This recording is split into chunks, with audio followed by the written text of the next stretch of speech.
y te aclara y así. Sí, sí, No sí. te hace, no te hace sentir como que te equivocaste así feo, ¿no? Sí te ayuda mucho. Ya ven, está Me gustó. Muy, fallándome. muy bien, maestra.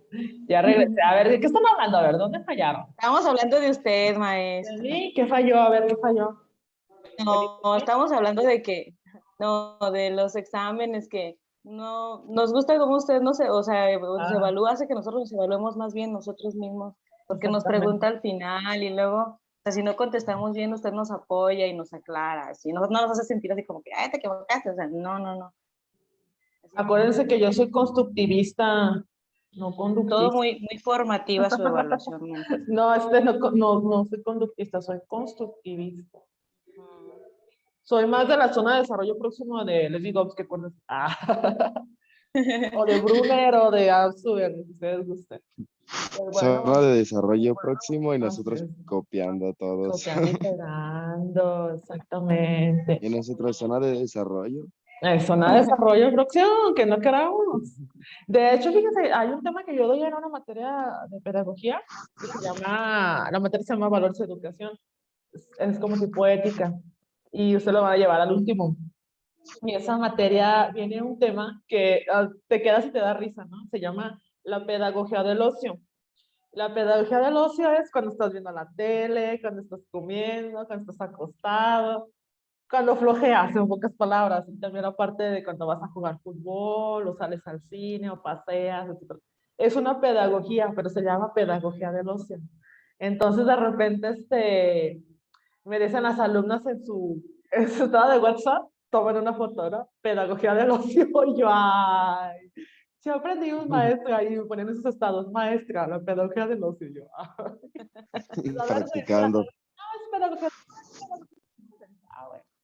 Entonces también es buena esa, la pedagogía del ocio se fusiona con la zona de desarrollo de Vygotsky, y pues ya se hace un conocimiento más amplio. Pero Cualquier bueno, cosa que dice la tele. así es. Pues bueno, vamos a comenzar, chicas, chicos, porque pues el tema está un poquito también, todavía un poquillo largo. Ya vimos lo que era la gramática comparada, donde comparamos la evolución y los tipos de lenguas que tienen similitudes en palabras, que fueron extendiéndose como la geolingüística, los cambios que se están transformando. Vamos a ver brevemente lo que es la gramática histórica. La gramática histórica es es parte de la misma disciplina de la lingüística. Acuérdense que estamos viendo el periodo histórico antes de que se convierta al 100% en una ciencia. Aquí nos dice que sirve para designar el estudio de los cambios concretos de una lengua, tanto en la fonología como en la gramática, desde el punto de vista de esta lingüística histórica. A ver, ¿qué quiere decir esto? Por ejemplo, en nuestra lengua, nuestro idioma, acuérdense que es lengua, tenemos palabras que aún a pesar del tiempo, a pesar de los siglos, a pesar de las épocas, las seguimos utilizando. Por ejemplo, Xochimilco, Xochitl, que son de los aztecas, náhuatl, mayas, etc. Entonces, en la gramática histórica viene una etapa en la que ahora sí se fija concretamente lo que es la etapa preclásica, clásica, media y moderna, ¿sí? Y en la histórica vemos, como nos venía en la geolingüística, la parte de cómo poco a poco, con las conquistas, con el paso del tiempo, fue evolucionando su fonología y la parte de la gramática, acuérdense que es la escritura y la pronunciación correcta. Acuérdense que la gramática abarca casi todo lo que hemos aprendido en la segunda unidad. Entonces, para que quede un poquito más claro, aquí en la histórica sí estudia más la parte fonológica y la parte gramática, ¿ok? En la fonológica es ese cambio de palabras. Como veíamos, porque está, por ejemplo, Roberto, que la lengua inglés, el inglés que conocemos de Estados Unidos o que conocemos de Inglaterra, viene de Alemania, es germánica, ¿de acuerdo? Pero tiene diferente pronunciación fonológica en Alemania que en Estados Unidos. Entonces, la histórica lo que hace es estudiar esta parte de la palabra alemana a cómo se transfiere a una palabra en inglés. y el por qué cambian. Es mucho estudiar esa profundidad de esa temática, pero sí se nota la diferencia. Por ejemplo, no sé si han visto que yo tengo en mi WhatsApp que dice summer con O, no dice summer. ¿Sí lo han visto o no lo han visto? Sí, maestra. Sí, profe, claro que sí. ¿Lo han visto? Somos. Ok. Eh, Les pongo aquí. ¿Ese eres tú o qué? Soy yo, summer. Con O, Ok. no. Ah, no, es que no me deja escribirles. Ok. Te lo voy a poner en el WhatsApp para que lo tengan un poquito más claro. Entonces, summer con O, soy summer como más fuerte, es en alemán, ¿sí?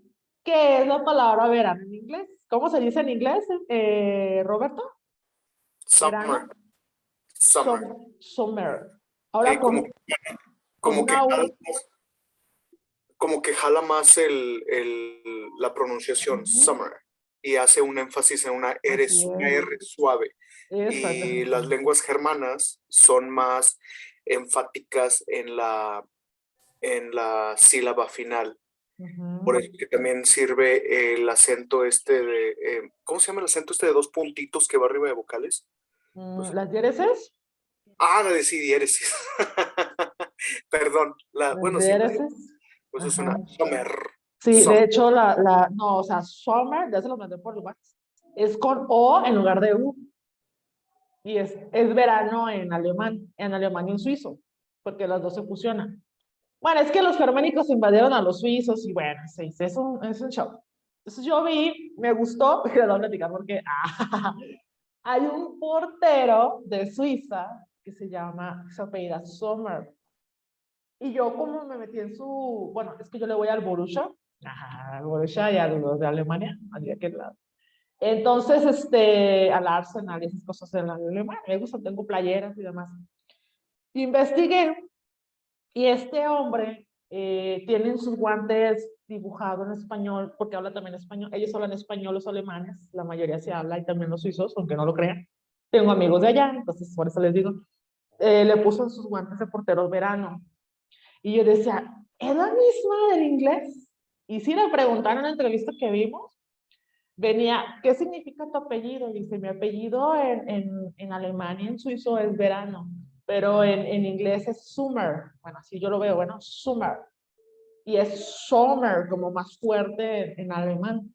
Entonces, bueno, esta palabra que les mandé el significado, que significa verano, y las dos formas como cambian, esa es la parte de la gramática histórica.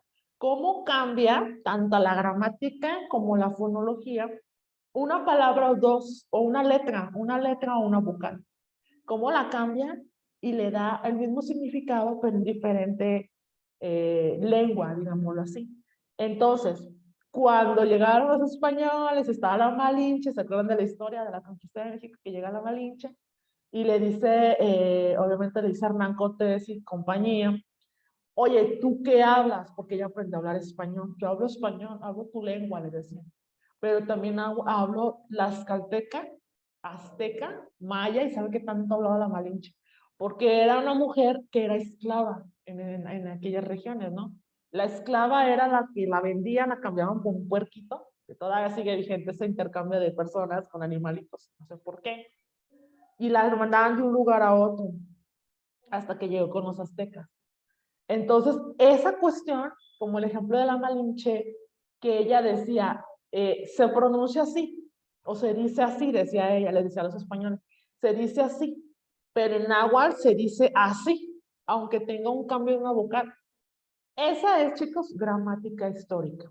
Nos dice aquí claramente, concreto de la lengua en la fonología como en la gramática, desde la lingüística histórica. Desde la historia, cómo va cambiando, supongamos, esta palabra que les compartí por WhatsApp, supongamos que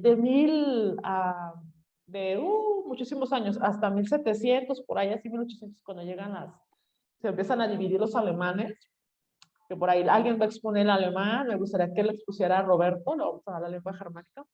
Cuando empiezan a dividirse y empiezan a moverse hasta Gran Bretaña y demás, esa es la histórica, como en lo que vimos en geolingüística, que cambian su estructura del mapa, van conquistando, y en cada cambio de cada país, de cada nación, van cambiando esas letras, las van cambiando las pronunciaciones de las palabras, ¿de acuerdo?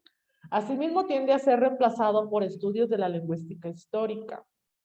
¿Dudas que tengan sobre esta explicación, chicas, chicos? A ver, Emilio, ¿tienes una duda, Emilio? No, maestra. Creo que ¿Todo sí va bien? quedando claro. Ajá. Sí. Es como, por ejemplo, la palabra paraguas, ¿no? Paraguas. Y hay algunos que le dicen paraguas o pareguas, algo así, que le van cambiando una letra, una vocal a la palabra. Como la histórica, que es como pingüino con las diéresis, y hay que no le ponen las diéresis. Pero ya depende del lugar en donde estés, ¿sí? Como decía, por ejemplo, Roberto, y ustedes decían, la gente de Colombia cómo habla, y aunque tengan el mismo significado una palabra, que nosotros que tengamos iguales, porque acuérdense que también fueron conquistados por los españoles, su gramática histórica cambió en cuanto a la escritura y a la pronunciación de la palabra. El significado no cambia. Ahí es muy importante que lo tomen en cuenta. En la histórica, el significado no cambia. ¿Sí? En la comparada sí cambia. Y en esta no cambia. Cambia la vocal, cambia la pronunciación, cambia cómo se escribe, cambia su morfología. Pero el significado no va a cambiar. ¿De acuerdo? A ver, Roberto. Oye, profe, como algo muy sencillo, pero que en realidad nadie sabe. Ajá. De hecho, ya ni el autor, porque ya murió el señor también. Estas historietas de Memín Pingüín, Pingüín. ya no, exacto, ya no saben si es Ajá. pingüín o O pingüín. pingüín. Exacto, yo digo que era pinguín, de pingo, Ujú. pero había quien lo asociaba con pingüín como de pingüino. Yo tengo, bueno, mi mamá tenía la colección completa cuando era niña, con eso me enseñan a leer en mi casa. Y es pingüín con diéresis. Ajá, yo también digo, yo pienso, no sabemos, como dice Robert, porque pues ya no está el autor, entonces ¿quién nos va a decir? Pero yo pienso que es Penguin, por Es pingüino. pingüín. Ujú. De hecho, era esta Yolanda Vargas Dulce, es la autora, ¿no? Yolanda Vargas Dulce fue la escritora, porque pues ella era novelista. No, era pingüín. Sí, porque yo me acuerdo Pero cuando es murió era así. Sixto Valencia era el que lo dibujaba. Y Ajá. primero murió la señora Yolanda Vargas Dulce. Ajá. Y como, ¿qué te gusta? Como unos 4 años después falleció el señor Sixto Valencia. Este de Lágrimas y Risas era el que existía antes de Editorial Vid. Y después de que murieron ellos, los hijos le vendieron la editorial a Televisa para hacerse, no sé si han oído de un fulanillo que se llama Manelik de la Parra. Entonces, él era el heredero, pero cambió el emporio editorial porque lo hicieran tipo así de Jersey Shore y esas cositas tontas.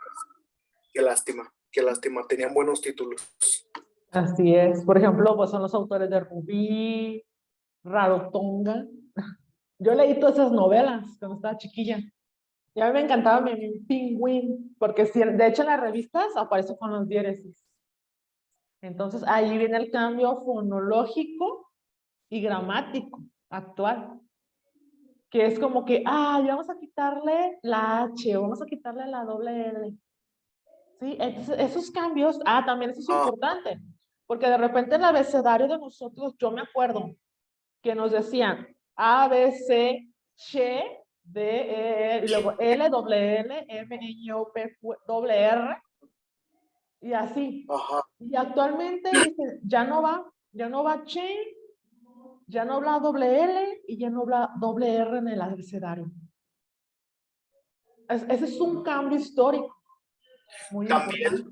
También un cambio histórico, profe, que cabría aquí destacar. Pero ahora sí que con perdón de todos, pero los mexicanos somos un desastre. Así es. Entonces, simplemente al remover el pronombre vosotros, o sea, tienes entonces que conjugar un verbo con un pronombre de una manera que pudiera ser hasta confusa. Eso lo platicaban mucho editorialistas, de la falta del pronombre vosotros. Entonces, ya cuando explicaban las razones del por qué sí era necesario, pues sí era realmente, sí era necesario tener un uso. pero pues bueno, lo removieron y ya nos quedamos sin él. Y Exactamente. referente a las lenguas germanas, profe, cuando yo estoy dando el intro de por qué aprender, se oye. ¿Sí me escuchan? Se cortan. ¿Qué tal ahora? Ya, mucho mejor. Bien. Te digo que cuando yo les doy el intro Ajá. a los que Ajá. van a aprender inglés, les digo que muchas instituciones lo que hacen es enseñar inglés que es una lengua germana con base en español, que es una lengua romance. Entonces, la gramática de una lengua germana comparada con una lengua romance, pues es totalmente diferente. Entonces, si alguien ha intentado aprender otro idioma con base en su gramática cuando no comparten una raíz común, como es en este caso de una lengua romance, que sería español, italiano, francés, inglés, pues va a ser bastante complicado. Entonces, si hablas español, puedes aprender fácilmente italiano, porque es la lengua como la inmediata. Si hablas inglés, se te va a facilitar más aprender alemán y viceversa. Ah, sí. Y de hecho hasta el alemán, les comento, por ejemplo, cuando te pone you are, we are, o sea, lo cambian y por ejemplo te ponen, ¿cómo les puedo decir? Déjenme ver cómo se les escribe. Y yo me quedaba así y dije, ¿y eso qué? O sea, cortan las palabras en el inglés como los alemanes escriben. Y me quedaba así de, espérate, de ver, ¿qué? Y ya después les pone, ya entendí. Si, por ejemplo, te ponían el WhatsApp, que significa qué pasa, ¿verdad? Si es así o no, Sí, Emilio, Roberto, perdón. se entiende, El what's wrong, y luego te ponen el what's wrong. No sé si es wrong. A ver, me lo corriges Sí, profe, está por correcto. WhatsApp. Me lo revisas si es what's wrong. Pero había otro que te ponen how are you. Así, yo dije, espérate, permíteme. How are you, así. How you, si pueden checar, chécame. How you es how are you. O sea, ya lo cortan. Y yo me quedé, how you, ¿qué es eso? How you. Y yo le decía, what? Y ya lo ponían, ok, how are you? Es que si hablamos, así escribimos en Alemania. Y yo, oh, por Dios, o sea, te cortan las palabras de diferente manera. Y eso es parte de lo que es esta parte de la gramática histórica. Y bueno, como podemos ver, como parte final nos dice, se ocupa de la evolución de la lengua a través del tiempo, lo que les comentaba. De hecho, para muchos lingüistas, los estudios mencionados están constituidos únicamente por las dos divisiones de la gramática histórica. La interna, que es lo que yo les mencionaba, que es la pronunciación, pero que si les gustan apuntar, la pronunciación cómo cambia. Y la externa es la escritura, cómo se modifica, como les mandé en el ejemplo. Que dices, bueno, es que se hizo summer, como más por summer. Y el otro es como summer. Y así como que, ok, pero cambia, pero tiene el mismo significado. Esa es la cuestión de ella. Ok. Es que me están pidiendo un cambio de fechas y yo, de un grupo. Por eso me distraen. Ya saben que estoy en clase y me siguen distrayendo. Ok, ¿dudas sobre la gramática histórica? No, maestro. ¿Todo bien? Acuérdense, la No, gramática maestra, histórica estudia el cambio de las palabras, tanto interna y externa, que viene siendo el cambio de una vocal, de una sílaba, pero el significado queda igual, la semántica queda igual. Cuando les toca exponer, van a decir, mira, aquí está la gramática histórica, que se escribe de tal manera, por ejemplo, en lugar de summer con O, que se haya escrito summer, supongamos, summer, y luego summer, ¿no? Así lo estoy diciendo como se escribe más o menos. Entonces, esa es parte de la gramática histórica, cómo cambia la vocal a una O y luego a una U en Estados Unidos, y al rato quién sabe, ¿verdad? Cómo van a cambiar, y todas esas cuestiones tienen que ver con la gramática histórica. Adelante, Roberto. Soy profe, súper breve. También las posibles variantes de cambio entre entre cada idioma, porque las vocales como suenan para nosotros en lengua romance y México en específico son directas. Por ejemplo, la U suena U como tal, pero en inglés suena como O. Por ejemplo, en este caso, decir, nosotros lo vemos, hay este cantante que era el vocalista de Los Hombres G, que se llama David Summers. O sea, si tú lo ves en inglés sería David Summers, pero como está en España es David Summers. Así es. Inclusive, o sea, ahí este rollo de la lingüística es súper, súper grande. Sí, súper, súper extenso. Hay muchas cosas que, y lo mejor de todo es que todas son válidas. Todas son Exactamente. válidas. No porque yo lo diga Summers, quiere decir que estoy incorrecto, porque eso es lo que tú estás aprendiendo en como tú tienes tus reglas gramaticales, tu idioma. Entonces, muy, muy interesante este tema, por favor. Así es, por ejemplo, pone mi nombre, ¿no? Ana, y luego te ponen Ana con doble N, o te ponen Ann con H, y yo, o Ani, y yo, O te ponen A-N-N-E. ajá, Ann. De hecho, hay una película en Netflix que dice Anne with an E, o sea, Ana con E. Ana con E. Sí, están bien raros los alemanes, eso, y de repente te van, Ann, y yo, sí soy yo. Pero es interesante, fíjense, yo les voy a decir una cosa.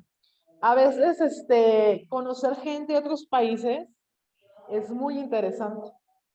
Porque, por ejemplo, detectas esto. Yo que doy lingüística, detecto esta escritura, cómo cambia, y digo, pues es una gramática histórica.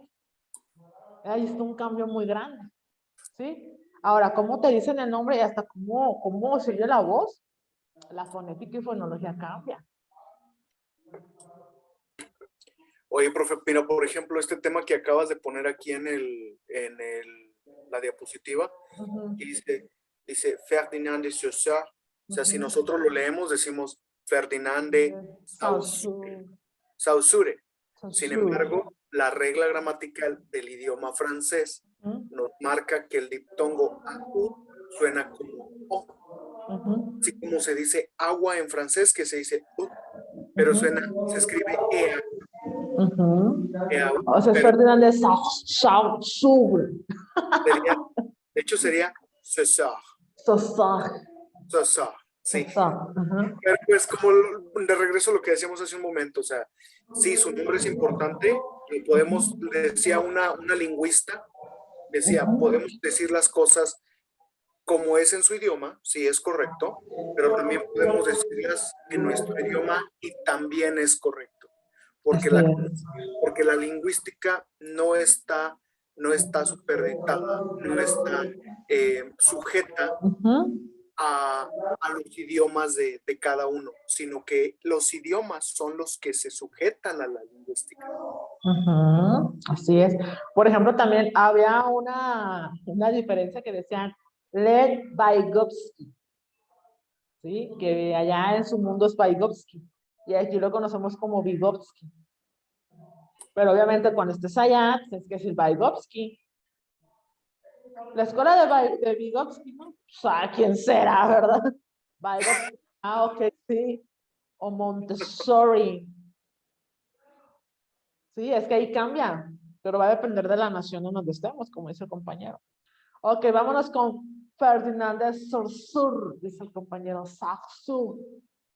Bueno, él pues nace en 1857 y muere en 1903, ¿ok?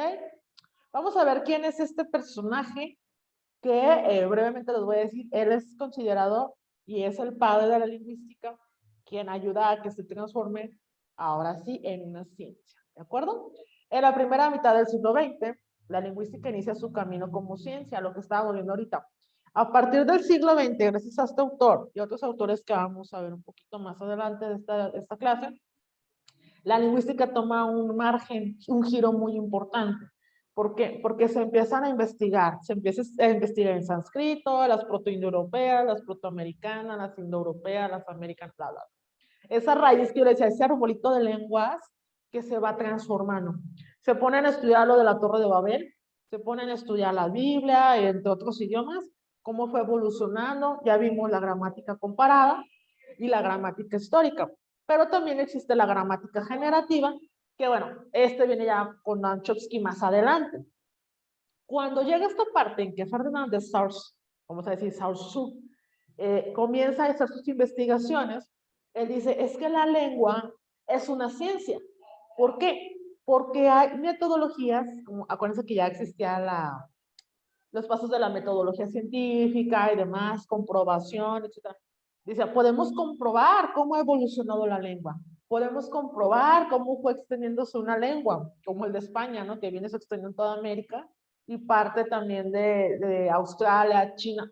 Está súper extensa esa conquista que hicieron ellos por el intercambio comercial y demás. Entonces, bueno, él decide comenzar a darle esta pauta y a crear las nuevas escuelas que se dedicaran al 100% a el estudio de la lingüística. Se llama la escuela neogramática y la escuela de los lingüistas, ¿sí? Entonces, a partir de este margen que llega el personaje a darse cuenta de la importancia que era conocer acerca de la evolución de la lengua, que surgía con la lengua, qué pasa con la fonología, todas las disciplinas que vimos, es gracias a este autor y a otros investigadores que deciden determinar cada uno de ellos con un nombre determinado. ¿Sí? Porque antes era, pronuncia, se escucha bien, lo dices bien. Y decía, ¿cómo? O sea, así se iba la gente. Pero cuando llegan ellos, dicen, a ver, no. Fonológicamente se escucha bien y pronuncias correctamente. Empiezan a introducir la palabra pronunciar, hablar, y gracias a este autor, ¿se acuerdan lo que aprendimos en la primera clase de la unidad 1? ¿O no se acuerdan? De Paulo Freire y de los pedagogos y demás. En esta de lingüística. En la primera clase, ¿se acuerdan? ¿Qué fue lo que aprendimos? ¿Qué decía ahí? A ver, danos una pregunta. Conceptos básicos de la lingüística. Y él empieza a dividir lo que es la lengua, con su significado, lenguaje, habla, dialecto, ¿y cuál más?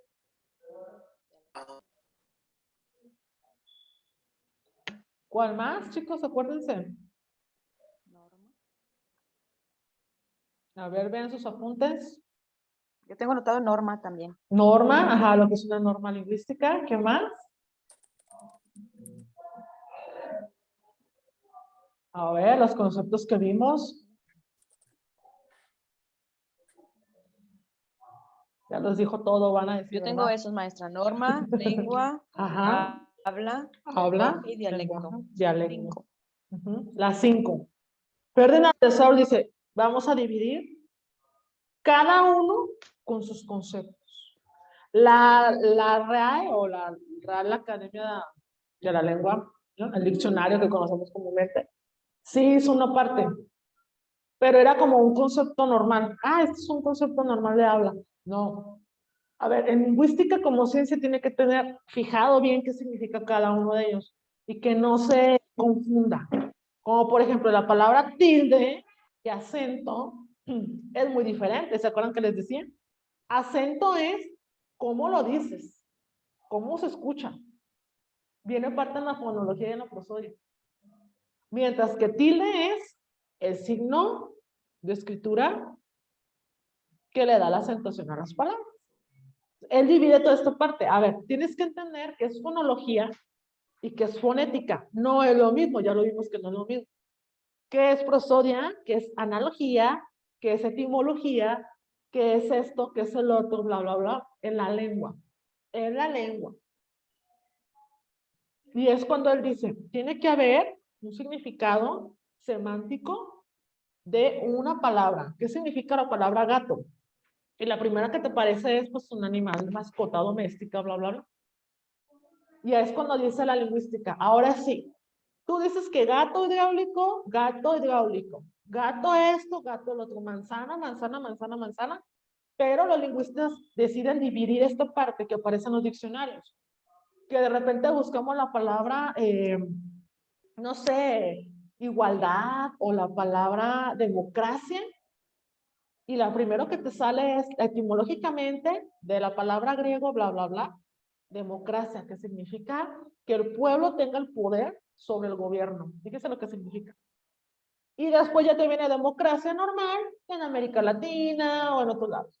Esa es parte de lo que ellos hicieron. Imagínense el trabajo tan difícil que fue de decir, voy a hacer una escuela neogramática, que significa la nueva gramática, eso significa neogramático, que investigue, que divida, que dé los conceptos tales cuales son, que haga las disciplinas auxiliares, que haga la división de las gramáticas, de los tipos de gramática, que haga esta parte de la categoría gramatical, que es sujeto, verbo, predicado, sustantivo, artículo, pronombre, preposición, conjunción, verbo, complemento directo, indirecto, todo lo que hemos aprendido en español, todo es parte de lo que ha hecho Ferdinand de Saussure, ¿sí? Es parte de lo que hicieron en esta escuela de la lingüística. O sea, a partir de este siglo XX es cuando dicen, ya no es cualquier cosa, ya no es una disciplina, ya no es auxiliar de nadie, ya aquí es una ciencia con toda la extensión de la palabra. Y viene la licenciatura en lingüística, lo que les decía, que son 4 o 5 años, pero te metes mucho profundidad. Y gracias a él nos dice aquí, su primera tarea comenzó por delimitarse y definirse a sí mismo lo que es una lingüística. Es decir, establecer su objeto de estudio. La lingüística es la ciencia que estudia ¿qué? ¿Qué deseamos?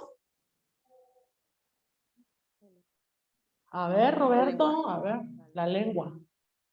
Acuérdense, la lingüística es la ciencia que estudia la lengua. Porque la lengua es en general. Sí, ya si es el lenguaje, pues ya el lenguaje español, el lenguaje italiano, el lenguaje... Ciencia que estudia la lengua. Y decían ustedes, desde lo histórico, su evolución, su expansión territorial, que es una la geolingüística, y tiene normas y principios para llevarla a cabo, que viene siendo la norma lingüística. Todo esto fue cuando él decide, voy a definirla tan solo así, que se pueda comprender y que sea muy diferente. Porque era, la lingüística, pues es pronunciar palabras, no es pronunciar palabras. Ya vimos que tiene muchísima extensión esta asignatura. Y más, porque solamente pues, nos ponen una parte de la temática que viene un 5%, pero es muy, muy extenso. Les digo, es una carrera hasta de 5 años. Entonces, esta parte lo deciden caminar a decir, ya es una ciencia, ya tiene sus disciplinas auxiliares, vamos a hacer una categoría gramatical, vamos a dividir las gramáticas en comparada, histórica y generativa. ¿De acuerdo? También nos dice que va a establecer el objeto de estudio, el lenguaje. Tema de análisis de los implicados en esta nueva ciencia. El lenguaje, ahora sí. El lenguaje es lenguaje español, lenguaje inglés, lenguaje germánico, lenguaje italiano, lenguaje que ustedes quieran. Ahora aquí quiero ver tus etapas de evolución. Antigua, preclásica, clásica, moderna, media, etc. ¿Cómo ha cambiado esta parte que vivimos en la histórica? Que una vocal cambia la pronunciación, pero el significado sigue igual. ¿Cómo se fue expandiendo? Todo lo que hemos aprendido hasta el día de hoy, él dice, aquí es cuando comienza el punto de la pauta de la historia de la lingüística. Entonces es muy importante que conozcan al autor. Les compartí unos PDFs si gustan leerlos, igual viene un video, donde